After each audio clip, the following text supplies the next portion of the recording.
अस्सलाम वालेकुम व्यूअर्स, मैं हूं समीना पाशा और आज मेरे साथ मौजूद हैं मोहम्मद ज़ुबैर उमर साहब। और जैसा कि आप लोग जानते हैं, तहरीक तहफ़्फ़ुज़ आईन पाकिस्तान के तहत जो कौमी कॉन्फ्रेंस का इनेकाद किया गया, उसका आज दूसरा और आखिरी रोज़ है। यहाँ पर मुख्तलिफ तकारीर हुई हैं और अब तकरीबन वाइंड अप होने जा रही है ये कॉन्फ्रेंस।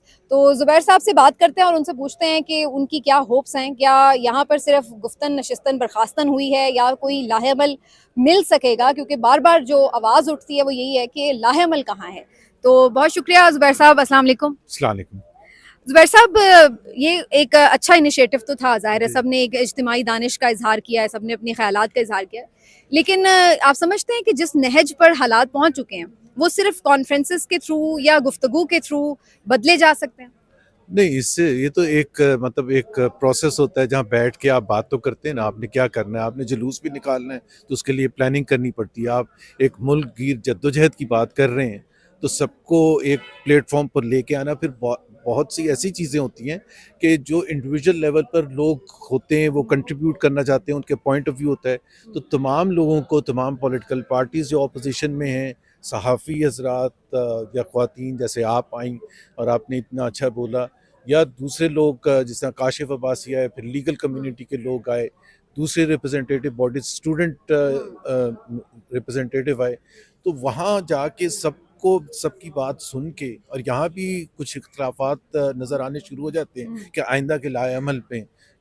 फॉर एग्जांपल 8 फरवरी को पहिया जाम करना है, तो 8 फरवरी को पहिया जाम करने के लिए सबको राज़ी होना ज़रूरी है। So it's a process. ये इससे ये उम्मीद लगाना, अल्लाह करे ऐसा हो कि 1 महीने में सिस्टम गिर जाए, बट लगता नहीं है कि इतना आसान होगा। लेकिन ये आपको नहीं लगता है कि ये बहुत लेट हो गया है इनिशिएटिव? ये इनिशिएटिव जो आज हम ले रहे हैं कि जी सब बैठ के बात कर रहे हैं, अगर ये 1.5-2 साल पहले बात शुरू की गई होती तो अब कुछ मुख्तलिफ हालात होते। जब सब कुछ हो गया, तरमीम हो गई, अदलिया बिल्कुल मफलूज हो गई, पार्लियामेंट बिल्कुल रबड़ स्टैम्प बन गई, तब जाके हम उस पर अभी बात शुरू कर रहे हैं। तो ये उस वक्त तक तो जो निज़ाम की गिरफ्त है वो तो बहुत मजबूत हो चुकी है। जी, एक तो जब 3.5 पौने 4 साल पहले जब वोट ऑफ नो कॉन्फिडेंस हुआ था अप्रैल में, तो उस वक़्त बहुत जल्दबाज़ी की थी इमरान खान ने। मई की 25 तारीख को लॉन्ग मार्च करके इस्लामाबाद आए थे। That was too early. अच्छा। तो स्टार्ट तो बहुत जल्दी कर दिया था, लेकिन आई थिंक उसमें एक पीटीआई, ज़ाहिर सी बात है, सबसे बड़ी पॉलिटिकल जमात है। उन्होंने एक वक्त में आके रियलाइज़ किया, अभी वो रिसेंट टाइम है जिसमें इमरान खान ने रियलाइज़ किया कि solo flight is not the way forward. Pakistan में जितनी भी तहरीकें चली हैं, पहले अयूब खान के ख़िलाफ़ या अलायंस पीएनए बनते रहे। मूवमेंट, उसमें अलायंस बनते हैं, और कुछ होते हैं जो पर्सनैलिटीज़ होती हैं, जिस तरह नवाबज़ादा नसरुल्लाह हमारी तारीख़ में एक बहुत बड़ी, उनकी कोई जमात नहीं थी, बहुत छोटी सी जो भी जमात थी, लेकिन वो उनका नाम इतना बड़ा था और फिर वो सबको इकट्ठा कर सकते थे। तो अब आज के दौर में ऐसी शख्सियत कौन नजर आ रही है आपको? महमूद अचक से टावरिंग पर्सनालिटी है, सबको पता है कि जी इनकी कोई ये ऑफिस के लिए नहीं भाग रहे हैं कि जी इनको कोई अभी ऑफर आ जाएगी तो वहाँ चले जाएंगे एंड सो ऑन। बहुत सी उनको। लेकिन इस कॉन्फ्रेंस के लिए पहले बात की जा रही थी कि पीपल्स पार्टी को भी इनवाइट किया जाएगा, लेकिन उसके बाद फिर हमने देखा कि पीपल्स पार्टी को इनवाइट भी नहीं किया गया ना उन्होंने। आपको नहीं लगता है कि अगर आप एक ग्रैंड डायलॉग की बात कर रहे हैं इस प्लेटफॉर्म से, तो उसमें जो हुकूमती जमातें हैं, ऑफ कोर्स उन्हें अगर ऑन बोर्ड लिया जाता तो वो वहाँ से कुछ ना कुछ ऐसी इनिशिएटिव लेते कि जहाँ पे कुछ टेम्परेचर नीचे आना शुरू होता और कुछ चीज़ें बेहतरी की तरफ जाती। नहीं, मेरा ख्याल है ये तो बिल्कुल सही नहीं था। मैं तो बिल्कुल मुखालिफ था कि जी पीपल्स पार्टी को इनवाइट किया जाए।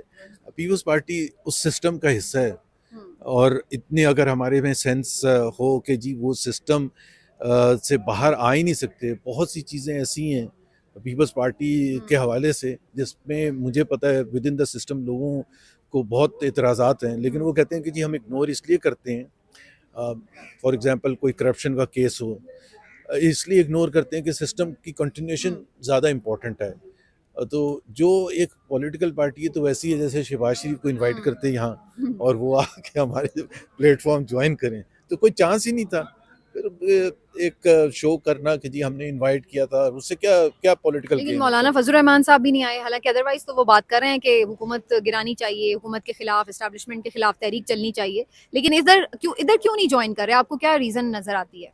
मैं तो ऑफ़र करने के भी मुखालिफ था अगेन, कि मौलाना की अपनी सियासत है, और उस सियासत में उनकी सियासत को जितना झटका इमरान खान ने दिया था, इमरान खान की जो इमरजेंस है as a major political force, वो केपी में सबसे ज़्यादा जो आज भी हमें नज़र आता है, और केपी में सबसे ज़्यादा सियासत थी मौलाना साहब की।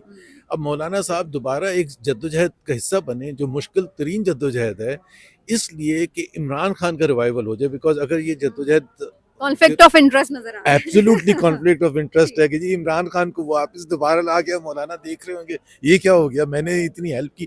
क्योंकि मौलाना के पास स्ट्रीट पावर तो सबसे ज़्यादा है ऑपोजिशन जमातों में, सबसे ज़्यादा है। I mean he can take out people, उनके जो भी जिस तरह से भी वो लाते हैं, और वो street power is what you need to force the लेकिन सिस्टम। ना मसला ये है ना कि जो आप लोग हैं, आप लोग तो बहुत पहले से बैठ भी रहे हैं, मीटिंग्स भी होती हैं। पीटीआई इस वक्त मुख्तलिफ चैलेंजेस की वजह से उस तरह से एक बड़ा प्रोटेस्ट करना या एक वर्ल्ड वाइड भी, खैर वो तो निकालते रहे हैं, लेकिन अब यानी इवन कंट्री वाइड भी निकालना बड़ा मुश्किल और चैलेंजिंग स्टेप है उनके लिए। तो आप लोगों को अगर कोई सपोर्ट इस तरह से नहीं मिलती कि मौलाना शामिल ना हो या कोई हुकूमती जमात कोई बीच में मीडिएशन ना करे, तो इस सूरत में तो स्पेस ही नहीं मिलती नज़र आ रही है ऐसी किसी एहतजाजी सियासत के लिए। तो ये कैसे पॉसिबल होगा? क्योंकि कल अभी हमने देखा है खान साहब को सजाएं भी सुना दी गई हैं, तो ये तो आगे मैसेज जो उधर से आ रहा है वो तो यही है कि मजीद सख्त, मजीद सख्त। देखिए इस वक्त तो बिल्कुल जिस तरह कल भी मैसेजेस आए, जो सज़ा उनको सुनाई गई खान साहब को, फिर उससे पहले उनको सुनाई गई महमूद रशीद और दूसरे जो लीडर्स हैं लाहौर में जो अब तो जेल मजाक में, बन गई है सजाएं, मजाक बन सुबह गया। शाम पता 10-10 ही नहीं साल, होता, 10-10 साल। काउंट ही करना मुश्किल होता है। 10 साल मतलब वो कुछ मतलब बाजार जाए ना कोई तो सेंस वो स्टॉल्स पे लगा होता है ना 10 साल ले जाओ, मतलब तो मैं वो वाला seriously, मैं हिसाब अगर है। हुकूमत में होता तो मैं कहता यार बस कर दो यार, क्या कर रहे हो, तमाशा बना रहे हो अब सारे, उसकी वैल्यू भी खत्म हो जाती है। उसका टेरर ही खत्म हो जाए एग्जैक्टली सजा का। अब मसला ये है कि वो आप सही कह रही हैं, वहाँ एक बिल्कुल मुख्तलिफ पाकिस्तान है और यहाँ जो बातें हो रही हैं बिल्कुल मुख्तलिफ। इतना इतना डाइवर्शन बहुत कम होता है, सही। क्योंकि एक नॉर्मल होता है ना कि एक जमहूरी मुल्क में एक अपोजिशन होती है, वो अपोजिशन को रिप्रेजेंट करती है, लेकिन वो एटलीस्ट वो जिसका एक होता है पार्लियामेंट में अपोजिशन और हुकूमत को साथ मिलकर कानून साजी भी करनी पड़ती है, जैसे 18वीं अमेंडमेंट हुई, और जब अपोजिशन का वक्त है तो अपोजिशन करनी पड़ती है। एनएफसी अवार्ड हुआ तो अपोजिशन और हुकूमत साथ मिलकर करे। लेकिन यहाँ तो इतना ज़्यादा गैप हो गया कि कुछ भी बैठने के होने के लिए नहीं है। बल्कि कोई साथ में नजर आ जाता है तो जो पीटीआई के कारकुन हैं वो तो बाकायदा उस चीज के ऊपर अपनी ही क्यादत की क्लास ले लेते हैं कि जनाब आप उनके साथ दिखे भी तो दिखे कैसे। ये तो मैं खैर हाथ जोड़ के पीटीआई के वर्कर्स से ये ज़रूर कहूँगा कि भाई बात ये है कि हम पॉलिटिकल राइवल्स हैं, एनिमीज़ नहीं हैं, और हमें शदीद इख्तलाफ हो सकता है एक दूसरे से politically, but we are all Pakistanis. जब मैं तो खैर उस किस्म के मेरी थिंकिंग है कि आप इंडियंस से भी आपको बात करनी चाहिए, आपको अफगानिस्तान के साथ भी बातचीत करके ही रिजॉल्व करना चाहिए। अभी हम क्या बात कर रहे थे, हम यही कहते हैं ना कि ऑपरेशन होना ज़रूरी नहीं है, बातचीत तो करें ना, बैठे तो तो सही। अब आपको लग रहा है कि यहाँ से जो कंसेंसस होगा वो बातचीत के लिए होगा या कोई एहतजाजी सियासत का लाहेमल निकलेगा? क्या निकलेगा इस कॉन्फ्रेंस से? मुझे नहीं पता अभी फाइनल फैसला क्या होगा, बट मैं तो आपकी क्या राय है? मैं आप तो कहता किसके हूँ, हक में? मैं तो मुजामती सियासत के हक में। हाँ, हॉक्स मैं हो तो- गए आप। हैं? अपनी दफा आपने नवाज शरीफ साहब से जो है ना मामला तय कर लिए, अब आप कह रहे हैं कि मजामत। आई थिंक क्लैरिफाई कर दूं, मैं उसमें भी दो धड़े थे। जी बिल्कुल। एक शहबाज थी मुफाहमती सियासत के, कुछ नहीं करना, कुछ नहीं बोलना, कहाँ चले गए थे, जलसा भी नहीं करना, जुलूस भी नहीं निकालना, कॉर्नर मीटिंग भी नहीं करना, पार्लियामेंट में भी नहीं बोलना। ये भी हिदायत होती थी कि टीवी पर आज कौन जा रहा है, ये सब्जेक्ट है। मोहम्मद जुबैर आप तो नहीं जा रहे हैं, प्लीज, आप बड़ी बात कर देते हैं। उस वक्त भी आप मजामती सियासत की तरफ थे। मैं मरियम के साथ था ना, तो लेकिन मीटिंग्स भी तो हो रही थी ना। मैंने नहीं, पहले क्लैरिफाई कर दूं। सुने जरा, देखें वो बड़ा सिंपल सा था उस वक्त भी, मुज़ाहमत होगी तो मुफाहमत होगी, पावर टॉक्स टू पावर। अभी आपकी पावर आपने शो नहीं की है और आप कह रहे हैं कि ये जी हुकूमत गिर जाए, तो वो क्यों आपको बुलाएगी टेबल पर? वो आपको उस वक्त टेबल पर बुलाएगी, आता है वो वक्त, वो वाला वक्त जो आप कह रही हैं ना कि जो मुलाकातें, वो उस वक्त होता है जब आपने मुज़ाहमत शो की होती है, पावर शो की होती है। अभी क्यों बुलाएगा? अभी शहबाज शरीफ भी नहीं बुलाएगा आपको, तो बाकी तो पिंडी वाले तो छोड़ ही दें आप। चलिए एक लास्ट क्वेश्चन है, थोड़ा सा क्रिटिकल है, आई होप कि आप मुझे आंसर कर दे। ये जो इनकी मामला तय हुए, बात की जाती है जी मरियम के पास बड़ी वीडियोस थी उस वजह से ब्लैकमेल करके उन्होंने कर लिया, इसमें कोई हकीकत है? नहीं, ये जो हुक्मरान है आज, ये तो उन्होंने खुद माना था मरियम ने कि मेरे पास सेंसिटिव वीडियोस हैं। एक्चुअली तो शी वाज ब्लफिंग, अच्छा नहीं थे उनके पास? ब्लफिंग, अच्छा बिकॉज आई नो मतलब कहाँ से उनके पास आ जाएंगी वीडियो। एक थी वो जो जज साहब थे अरशद मलिक, उसकी मैंने तो उस वक्त भी मुखालफत ये की थी कि I think this is no way, हमें अपने तरीके से, और उसका वो इतना ख़ास फ़ायदा भी नहीं हुआ था, एक्सेप्ट फॉर जो आपके सपोर्टर थे वो आपके सपोर्टर रहते हैं, उससे कोई फ़र्क नहीं पड़ता, बट ऐसे आपने सिस्टम को नहीं हिला दिया था। बट वो जो आप कह रही हैं बाकी videos, I mean, I was very close and I was an insider, but that was a bluff.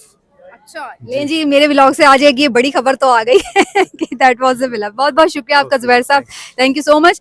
Zubair साहब को भी स्पीच भी करनी है और मैंने उनसे थोड़ा सा टाइम लिया था। तो नाजरीन, गुफ्तगू आपने सुनी, बहुत से लोगों ने यहाँ पर बातचीत की है और बहुत से लोगों का ख्याल ये है कि अब हर कोई ज़ाहिर अपनी राय दे रहा है कि मज़ाहमत होनी चाहिए, नहीं मफाहमत होनी चाहिए, लेकिन फ़िलहाल देखना ये कि जो एंड डिक्लेरेशन है उसमें क्या चीज़ जो है हमें डोमिनेट करती हुई नज़र आती है। मिलते हैं आपसे अगले व्लॉग में, अपना ख्याल रखिए, अल्लाह हाफ़िज़।